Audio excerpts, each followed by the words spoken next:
Irmãos, o texto de hoje vai tratar sobre buscar a Deus com zelo, espelhando aí o tempo do rei Josias, do reino de Judá do Sul. Mas antes, eu quero convidar você a fazer a sua inscrição nesse canal de pastorais de nosso ministério e você também deixar o seu like, o seu dislike, você gostou ou não gostou. E se você tiver alguma dúvida, quiser fazer algum comentário, pode fazer que nós então responderemos. Nós já vimos que buscar a Deus é essencial àquele que tem um Deus a que se buscar. E buscar a Deus não somente de palavra, de língua, ou até verbalizando de alguma forma religiosa, mas buscar a Deus com o coração. Nós vimos que é preciso buscar a Deus unicamente, ao único Deus verdadeiro, e vimos então o rei Saul, como ele buscou e deixou de buscar a Deus. Nós vimos também no ministério de Davi que é preciso buscar a Deus com fé, com fidelidade. Vimos também com Salomão que é preciso humildade, não pode deixar a riqueza ou sexo ou qualquer outra coisa que ocupe o lugar de Deus ou dinheiro na nossa vida. É preciso buscar a Deus com integridade. Nós vimos também no tempo de Roboão. É preciso buscar a Deus com sinceridade. Nós vimos também no ministério do bom rei Ezequias. E hoje nós vamos ver, dando continuidade ao segundo estudo, como buscar a Deus com zelo. O rei Josias foi um rei que mostrou extremo zelo em buscar o Senhor. Começou a reinar com apenas 8 anos de idade.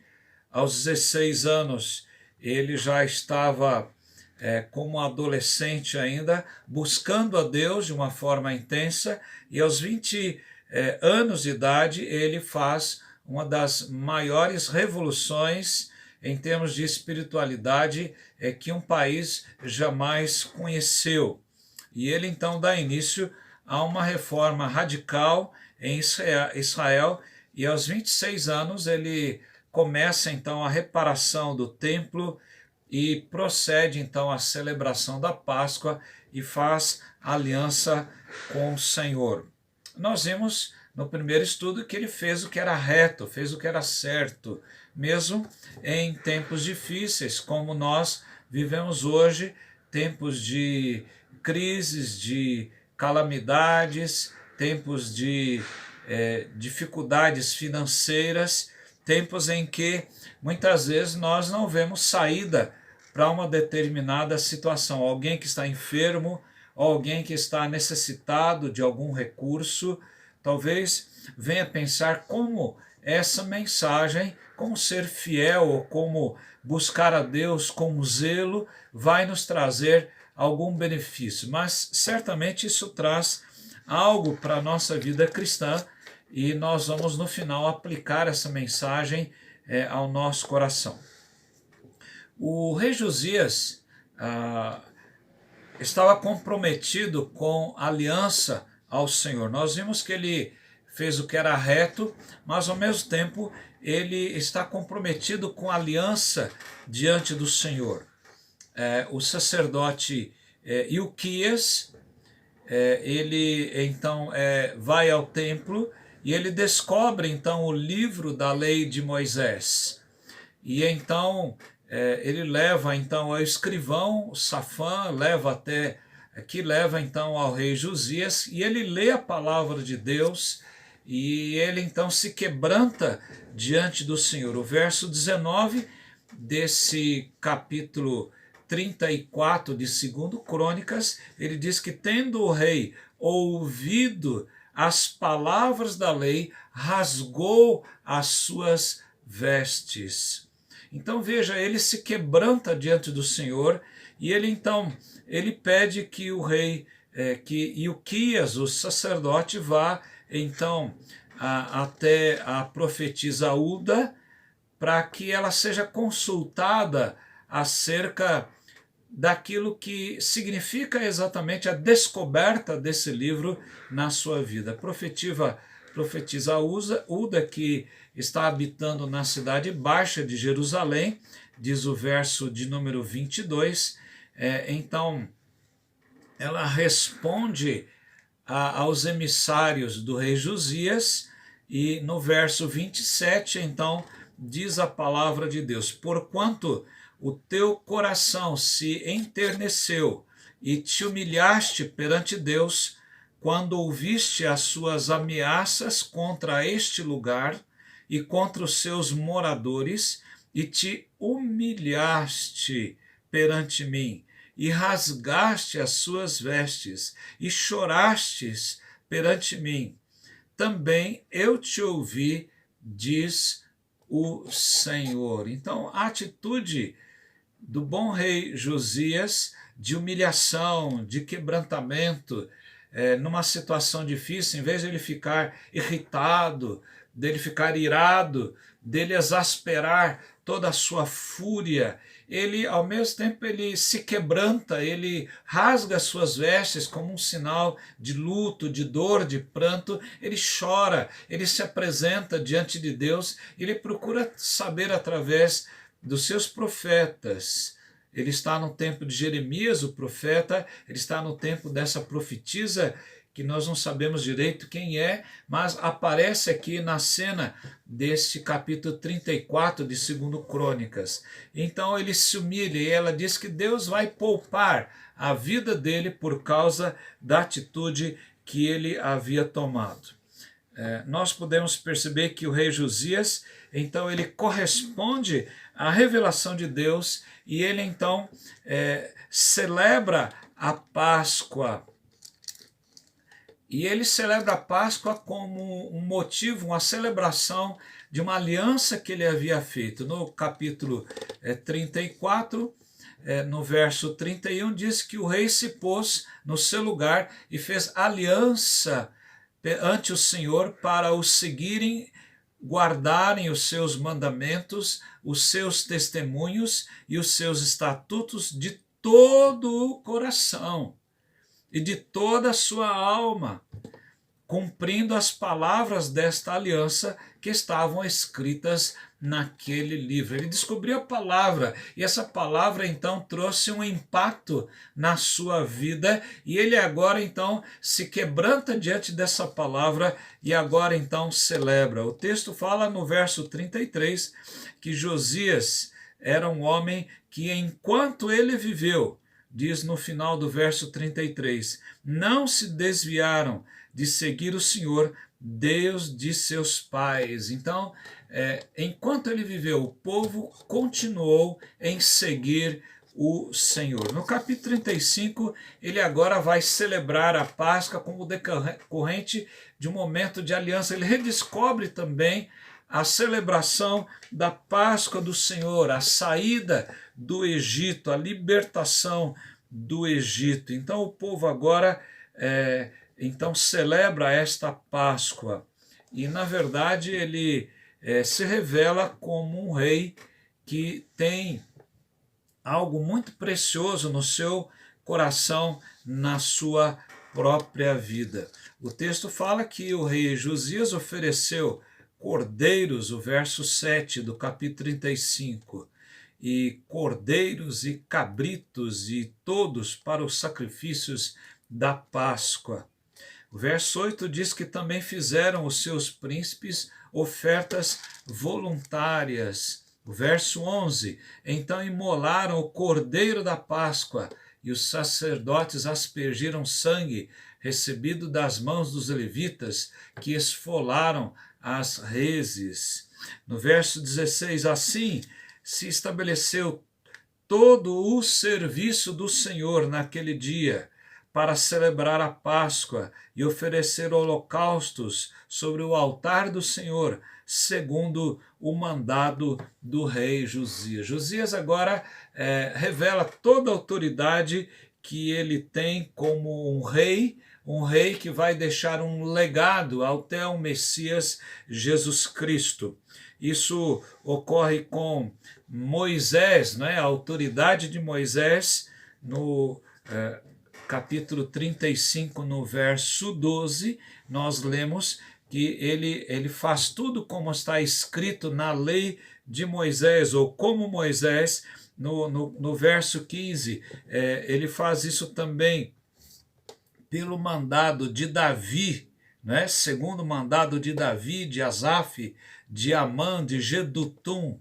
Né? Então ele está agindo conforme a palavra de Deus. E aqui no verso 16, segundo o mandado do rei Josias. Então, na verdade, ele se enche ou recebe toda a autoridade.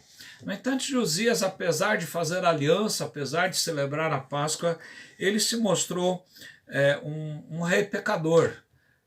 Apesar de ter tanto zelo no coração, é preciso cuidar da vida espiritual, não só no início da vida, não só no meio da vida, mas principalmente no final da vida, não é? Onde a Bíblia fala que nós devemos guardar o bom depósito, não é? Ou então, segundo o Apocalipse, ser fiel até a morte. E esse é um ponto importante aqui. Josias, exatos 13 anos após a restauração do templo, Josias pecou. Ali no capítulo 35 de 2 Crônicas, no verso 20, depois de tudo isto, diz o texto, depois da aliança e da Páscoa, da celebração da Páscoa, havendo Josias já restaurado o templo, subiu Neco, rei do Egito, para guerrear contra Carquemes, junto ao Eufrates. Josias saiu ao encontro a ele. O que nós percebemos aqui que Josias sai ao encontro. Porque o rei de Judá saiu ao encontro dos egípcios. Talvez ele tenha feito aliança com a Babilônia, que estava num crescente. E nós percebemos que Josias comete um grande erro militar, um grande erro estratégico aqui, enquanto o Egito está se aliando com a Síria para guerrear contra a Babilônia, ele se alia à Babilônia, que ainda não está totalmente montada para guerrear contra o mundo, e os egípcios estão com a força total.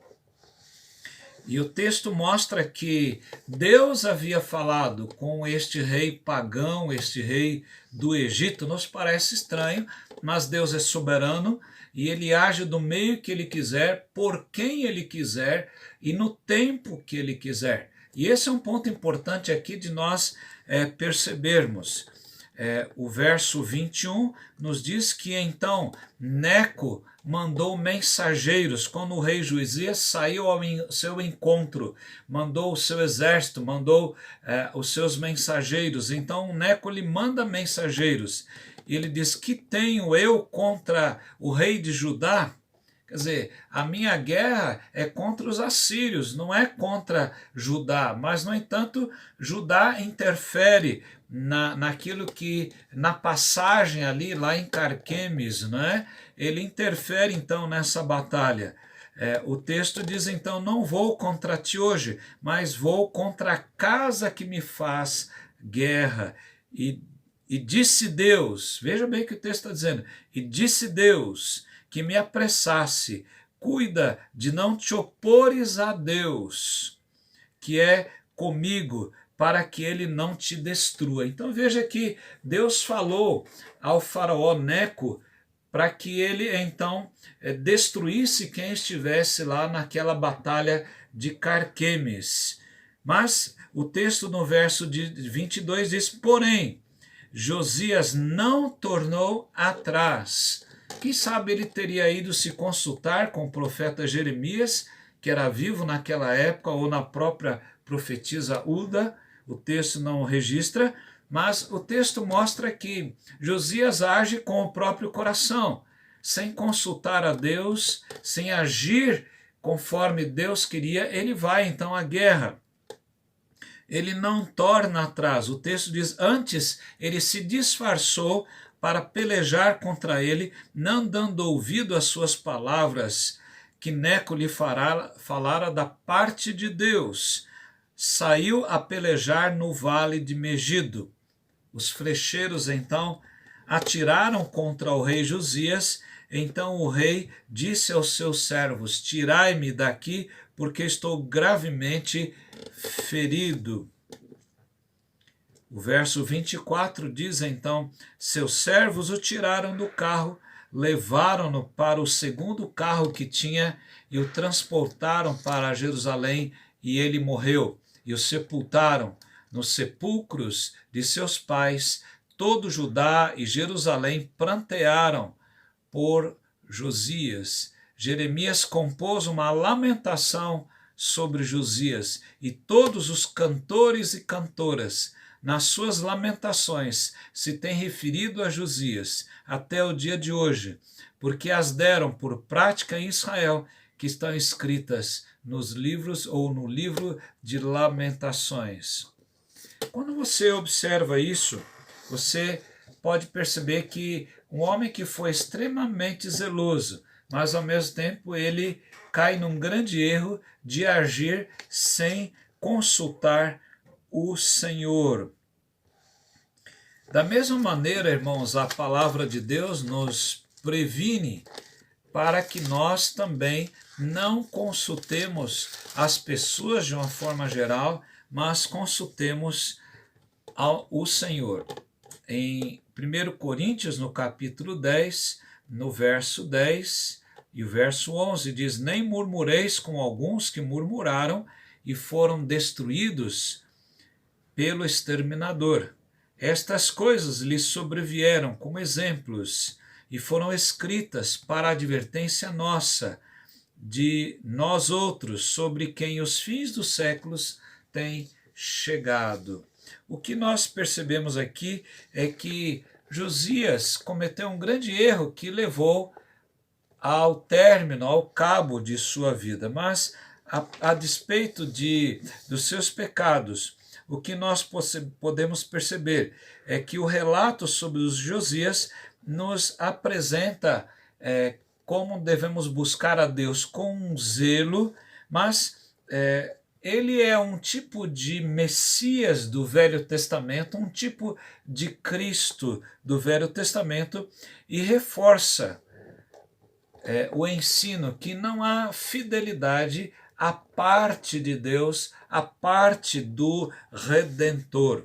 Quando nós lemos aqui em João, o Evangelho de João, no capítulo 2, no verso 17, o texto diz que Jesus havia purificado o templo, e então lembraram os seus discípulos, no verso 17, do que está escrito: o zelo de tua casa me consumirá. O Salmo 69, no verso de número 9. Os discípulos lembram-os que estava escrito sobre o zelo da casa de Deus. Somente o Senhor Jesus Cristo cumpriu a aliança de Davi completamente. E o Salmo 69, no verso 6, nos diz: não sejam envergonhados por minha causa os que esperam em ti, ó Senhor, Deus dos exércitos,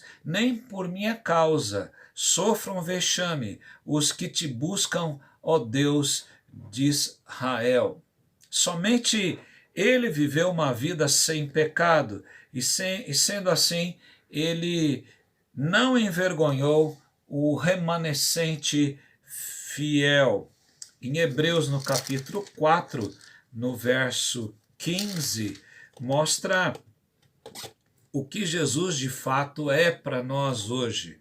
E o texto de Hebreus nos diz: porque não temos sumo sacerdote que não possa compadecer-se de nossas fraquezas, antes ele foi tentado em todas as coisas à nossa semelhança, mas sem pecado. É preciso ter zelo, mas é preciso nós não vacilarmos, seja no início da vida, no meio dela ou no final da vida. É preciso nós dizermos como Paulo: nós combatemos o bom combate, completamos a carreira e guardamos a fé. Sê fiel até a morte e dar-te-ei a coroa da vida. Assim que diz o último livro, o Apocalipse, Jesus falando às 7 igrejas. Quando nós pensamos nesse texto, isso nos chama a atenção, que nós devemos buscar a Deus com zelo, não um zelo remisso, um zelo que não seja aproveitável, mas um zelo que nos leve a uma completa santificação e redenção em Jesus Cristo. Nós temos que perseverar e estar diante de uma geração que desconsidera a palavra de Deus. E são esses desafios grandes, uma sociedade ateia, corrupta, uma sociedade longe da criação e do Criador, uma sociedade que desonra e desagrada a Deus. Mas nós podemos honrar a Deus na nossa vida, mesmo num tempo difícil. Nós podemos servir a Deus com zelo, e Deus ouve a oração daquele que se humilha e daquele que se quebranta de coração. Vamos orar, vamos pedir que nós tenhamos um coração zeloso, um coração que se humilha, um coração quebrantável, como foi do rei Josias, e que ele nos livre do pecado que nós possamos cometer e que em Jesus ele perdoe cada um dos nossos pecados que nós reconhecemos e confessamos. Pai querido, nós agradecemos por essa rica oportunidade de estudar essas 6 lições da Tua palavra, de como buscar a Deus. E hoje, aprendendo como buscar a Deus com zelo, que o Senhor aceite o nosso coração. Dá-nos um quebrantamento de vida ao estarmos diante dessa pandemia, diante de situações financeiras em que nos sentimos acuados, aquartelados, sem liberdades. Nós pedimos, ó Deus, graça sobre a nossa vida, e que estejamos, em vez de irados, raivosos, nós estejamos, ó Deus, quebrantados de coração. Aceita o nosso coração, é o que nós te pedimos em nome de Jesus. Amém.